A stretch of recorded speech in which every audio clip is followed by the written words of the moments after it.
시간이 되었으므로 2022년 8월 9일 화요일 아침 예배를 시작하겠습니다. 다 같이 사도신경으로 우리의 신앙을 고백하겠습니다. 전능하사 천지를 만드신 하나님 아버지를 내가 믿사오며 그 외아들 우리 주 예수 그리스도를 믿사오니 이는 성령으로 잉태하사 동정녀 마리아에게 나시고 본디오 빌라도에게 고난을 받으사 십자가에 못 박혀 죽으시고 장사한 지 사흘 만에 죽은 자 가운데에서 다시 살아나시며 하늘에 오르사 전능하신 하나님 우편에 앉아 계시다가 저리로서 산 자와 죽은 자를 심판하러 오시니다. 성령을 믿사오며 거룩한 공예와 성도가 서로 교통하는 것과 죄를 사해 주시는 것과 몸이 다시 사는 것과 영원히 사는 것을 믿사옵나이다. 아멘. 거룩하시고 자비로우신 하나님 아버지, 하나님의 크신 사랑을 진심으로 감사드립니다. 오늘도 우리에게 새로운 하루를 허락하셔서 예배로 하루를 열 수 있도록 도와주신 은혜 감사합니다. 우리가 어제 지은 죄가 있는데 회개치 않고 잠이 들었다면 하나님 우리의 죄를 용서하여 주시사 주님의 보혈로 깨끗이 씻어주시고 이 시간 정결한 마음으로 예배드릴 수 있도록 우리의 심령을 붙잡아 주시옵소서. 우리가 서 있는 그 자리에서 하나님의 주권을 받들고 하나님을 의지하여서 심령이 가난한 자 될 수 있도록 하시고 힘들고 지칠 때마다 하나님 말씀을 붙잡고 다시 일어서는 자 될 수 있도록 그렇게 이기는 자 될 수 있도록 주여 우리의 삶을 선도하여 주시옵소서. 하나님 심신이 연약한 우리의 지체들을 위해 기도합니다. 저들에게 함께 하셔서 용기 주시고 천국의 소망을 주셔서 나고자 되지 아니하도록 하시고 말씀을 붙잡고 이 험진 세상을 이겨나갈 수 있도록 주여 함께하여 주시옵소서. 여호와 라파 되신 하나님께서 저들의 질병을 치료하여 주시고 여호와 이레 되신 하나님께서 저들의 영혼을 끝까지 책임지셔서 우리 모두가 예비된 복들을 다 받아 누릴 수 있도록 주여 은총을 내려 주시옵소서. 호스피스에 있는 우리 오은순 집사님과 장기간 병원에 입원 중인 우리 전순주 집사님과 우리 다리가 불편한 고재욱 권사님과 항암 수술 이후에 회복 중인 우리 김필순 권사님과 그리고 우리 몇몇 심신 연약한 집사님들 우리 지체들 머리 위에 함께 하시고 그리고 특히 하나님 우리 김영미 집사님과 한명자 집사님 그리고 박인수 집사님 함께 하시고 역사하시사 말씀 안에서 승리할 수 있도록 도와주시옵소서. 우리 어린 심령과 청장년에 이르러 모든 학생들과 모든 지체들이 하나님 말씀 안에서 의의 열매를 맺을 수 있도록 하시고 저들이 서 있는 그 자리에서 예수의 냄새를 발할 수 있도록 주여 삶을 선도하여 주시옵소서. 섬유근육통을 앓고 있는 뱀이나 사모에게도 함께 하여 주시옵소서. 모든 말씀 예수 그리스도인 받들어 감사하며 기도드렸사옵나이다. 아멘. 하나님 말씀 빌립보서 3장 17절에서 21절 말씀입니다.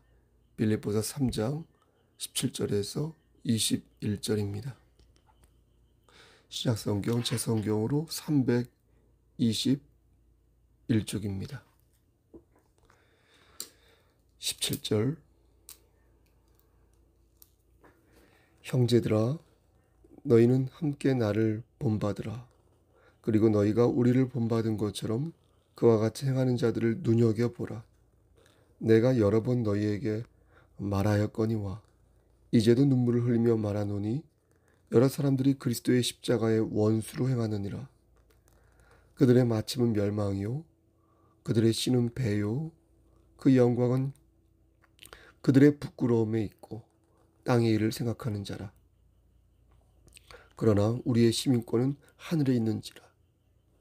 거기로부터 구원하는 자 곧 주 예수 그리스도를 기다리노니 21절 그는 만물을 자기에게 복종하게 하실 수 있는 자의 역사로 우리의 낮은 몸을 자기 영광의 몸의 형체와 같이 변하게 하시리라.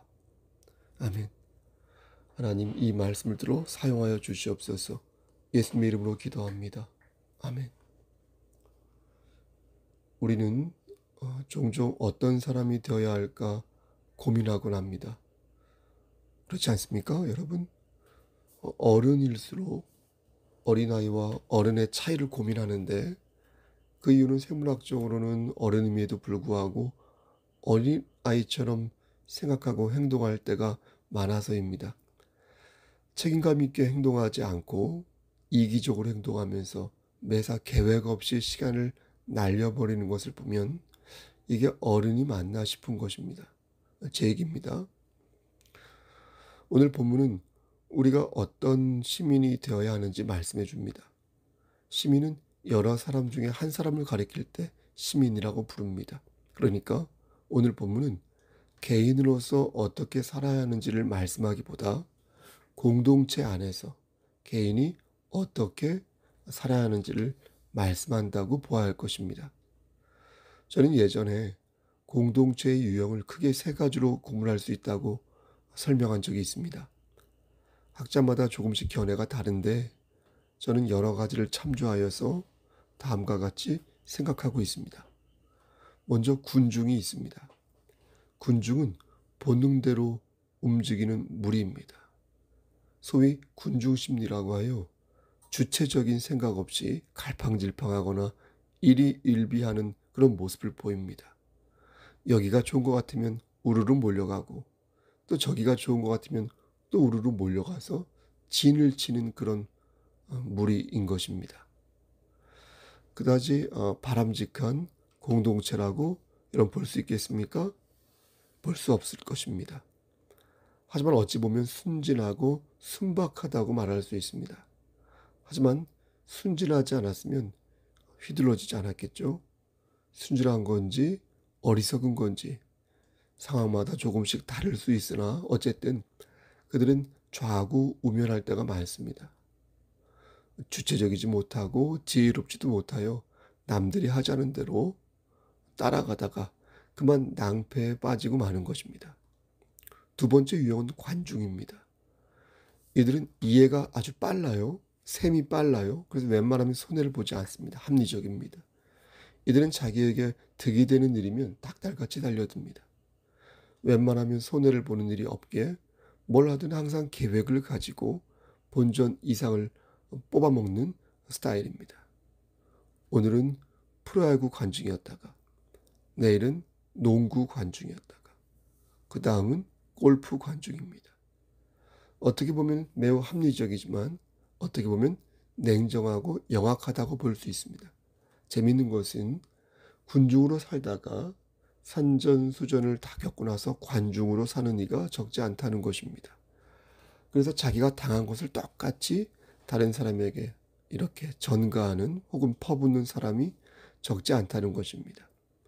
자기를 힘들게 한 사람에게 되갚아 주는 게 아니라 자기처럼 어리숙한 사람을 찾아서 집중 공격하는 것입니다. 좀 저열하지 않습니까? 혹은 잔인하지 않습니까? 마지막 유형으로 대중이 있습니다. 대중은 주체적인 생각을 할 뿐 아니라 그 생각이 도덕적이고 보편타당합니다. 어떤 면에서 합리적인 면도 있어서 이해받지만 그렇다고 자기만 생각하는 사람들은 아닙니다. 이들은 상식과 양심 차원에서 개인과 전체의 이익을 그 이익의 그 조화를 꾀할 줄 알며 보편타당하고 어떻습니까?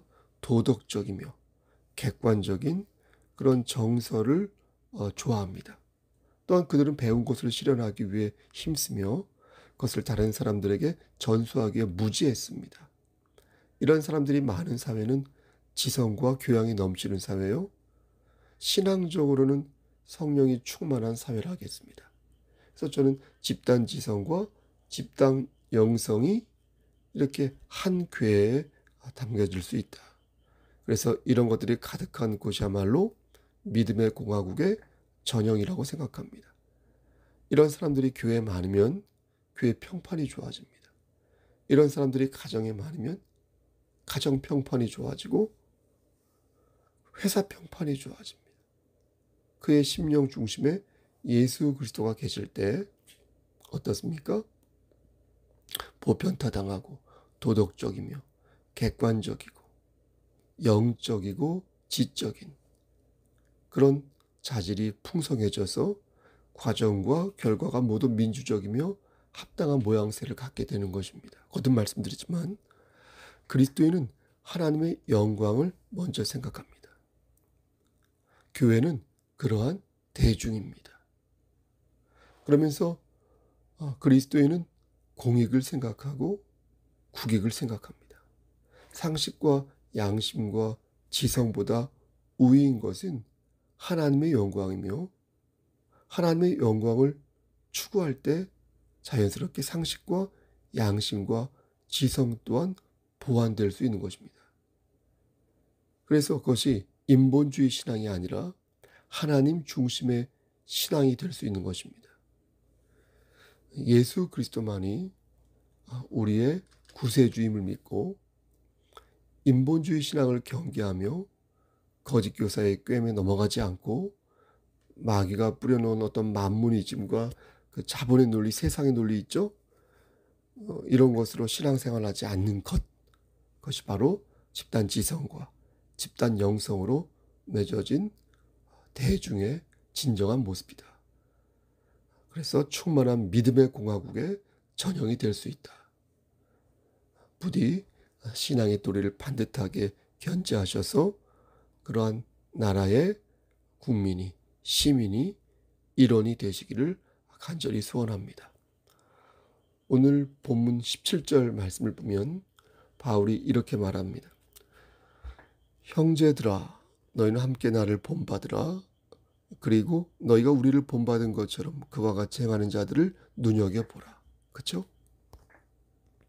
얼핏 보면 바울이 자신을 자랑하는 것 같습니다. 그래서 자신을 본받으라고 말하는 것 같습니다. 하지만 바울의 이 표현은 교만한 자의 표현이 아닙니다. 우리는 이 문장을 좀 더 정확하게 이해할 필요가 있습니다. 너희는 함께 나를 본받으라는 말씀의 뜻은 내가 그리스도를 본받은 것처럼 빌립보 교회 성도 그대들도 예수 그리스도를 본받으라는 것입니다. 그래서 바울은 어떤 말을 덧붙였냐면 만약 나를 본받기 힘들면 주변 사람들, 예를 들면 디모데나 에바브로디도 같은 사람들을 눈여겨보라. 이렇게 말한 것입니다. 다시 말씀드려서 제가 여러분들에게 저를 본받아 주님을 믿으십시오 라고 말할 때 만약 제가 좀 덜 떨어져 보이면 저 말고 양장님이나 다른 권사님들을 보고 주님을 반듯하게 믿으십시오 라고 말했다는 것입니다. 이렇게 되면 이 말을 들은 사람이 우선 저를 보겠죠. 그런데 혹시나 제가 마음에 안 들어요. 그러면 장로님이나 권사님들을 보겠죠. 그래서 보라는 것입니다. 그런데 그들도 마음에 안 들어요. 그럼 다른 누군가를 또 보겠죠.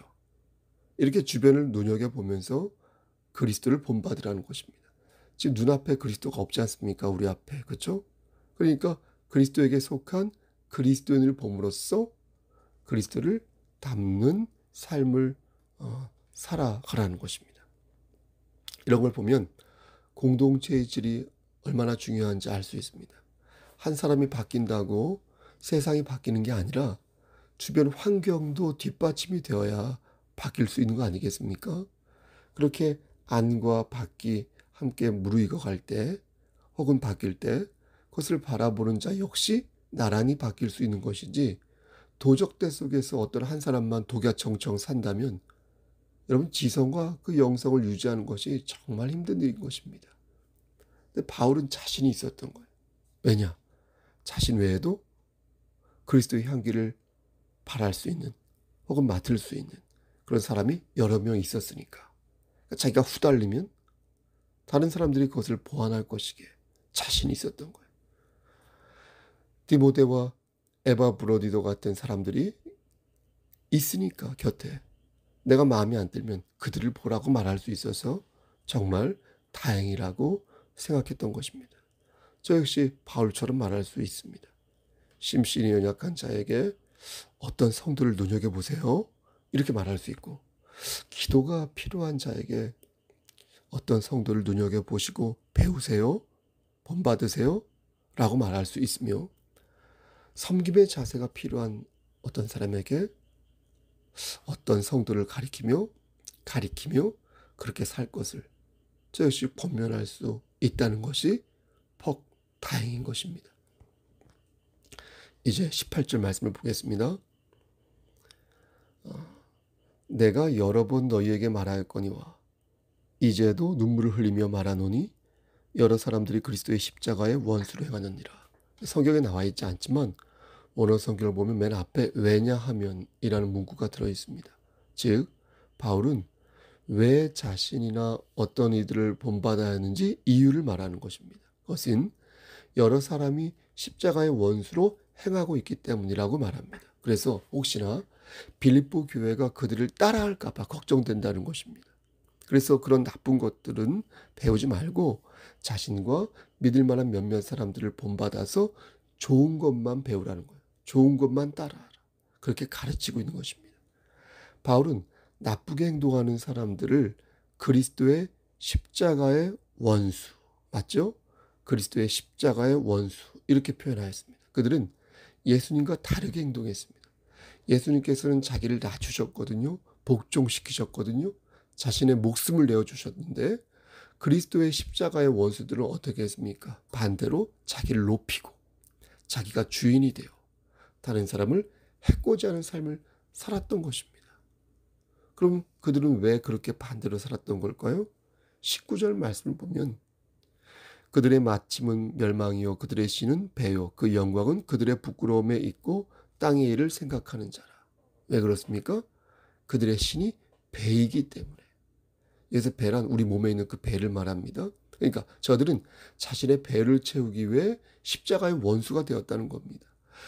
겉으로는 경건한 척하지만 실제는 자신의 욕심을 채우기 위해 혈안이 되어 있다는 거예요. 여러분 인정받는 거 좋습니다. 하지만 과도하게 인정받기를 원하여 스텝이 꼬이고 과도한 욕망과 탐심과 망상과 정욕으로 사망에 이르는 불상사가 적지 않은 것입니다. 인간의 욕망은 한도 끝도 없지 않습니까? 배가 불러도 더 뱃속에 집어넣고 싶은 게 인간의 욕망 아닙니까? 저만 그런가요? 그러므로 우리는 자중할 필요가 있는데 스스로 그것을 멈추기 힘들면 옆에 있는 사람을 보라는 거예요. 그리고 옆에 있는 형제와 자매가 그를 붙잡아 줄 필요가 있다는 것입니다. 그러지 않고 가만히 있으면 그는 마귀가 씹는 밥이 되고 도구가 되어 그만 주저앉는 삶을 살고 마는 것입니다. 2000년 전이나 지금이나 여러분 다를 게 없습니다. 지금도 많은 사람이 그리스도의 원수를 자임하고 있고 자신의 삶뿐만 아니라 교회와 세상을 오염시키고 있는 것이 현실 아닙니까? 바울은 이런 사람들을 향해 19절에서 분명하게 말합니다. 그 영광은 그들의 부끄러움에 있고 땅의 일을 생각하는 자라. 바울은 하나님의 일을 생각하지 않는 자를 땅의 일을 생각하는 자라고 말하고 있습니다. 그리고 너희는 이런 사람들을 좇지 말고 대신 자신을 본받으라고 말하고 있습니다. 그리고 그 이유를 20절과 21절에서 다시 말을 하는데 그러나 우리의 시민권은 하늘에 있는지라 거기로부터 구원하는 자 곧 주 예수 그리스도를 기다리노니 21절 그는 만물을 자기에게 복종하게 하실 수 있는 자의 역사로 우리의 낮은 몸을 자기 영광의 몸의 형체와 같이 변하게 하시리라. 뭐라고 말씀합니까? 우리의 시민권이 어디에 있다? 어디에 있다고요? 하늘에 있다. 우리의 시민권이 하늘에 있기 때문이다. 이렇게 말씀합니다. 당시 빌립보 교회는 로마 시민과 똑같은 혜택을 잊고 살았습니다. 빌립보는 로마 영에 속해 있었기에 그럴 수 있었습니다. 그래서 빌립보 교회 성도들은 이 시민권이란 어휘를 잘 이해했습니다. 하늘에 시민권이 있는 사람은 하늘에 속해 있잖아요. 그러니까 반드시 하늘에 속한 자답게 살아야 한다는 겁니다. 하늘에 속한 자는 주 예수 그리스도 안에 속한 자로서 곧 예수 그리스도의 재림을 간절히 기다린다는 것입니다. 사랑하는 성도 여러분, 그렇다면 여러분들은 지금 무엇을 기다리며 사십니까? 누구를 기다리며 사십니까? 우리의 인생의 종착역에는 과연 누가 우리를 기다리고 있겠습니까? 예수 그리스도의 재림을 기다리는 성도는 삶의 종착역에서 그리스도 예수를 만나게 될 것입니다. 아멘. 그러한 삶 되시기를 간절히 소원합니다. 21절에 바울은 예수 그리스도께서 오셔서 하실 일을 말합니다. 바울은 예수 그리스도께서 오셔서 우리의 낮은 몸을 자기 영광의 몸의 형체와 같이 변케 하신다. 이렇게 말합니다. 여러분, 하나님께서는 어떤 능력으로 이런 일을 행하실까요? 21절 상반절에서 바울은 예수 그리스도께서 어떤 분이신가를 말하는데 만물을 자기에게 복종케 하실 수 있는 자. 이렇게 말합니다. 우리의 생사와 복을 주관하시는 전능하신 하나님이 바로 예수 그리스도라 말씀합니다.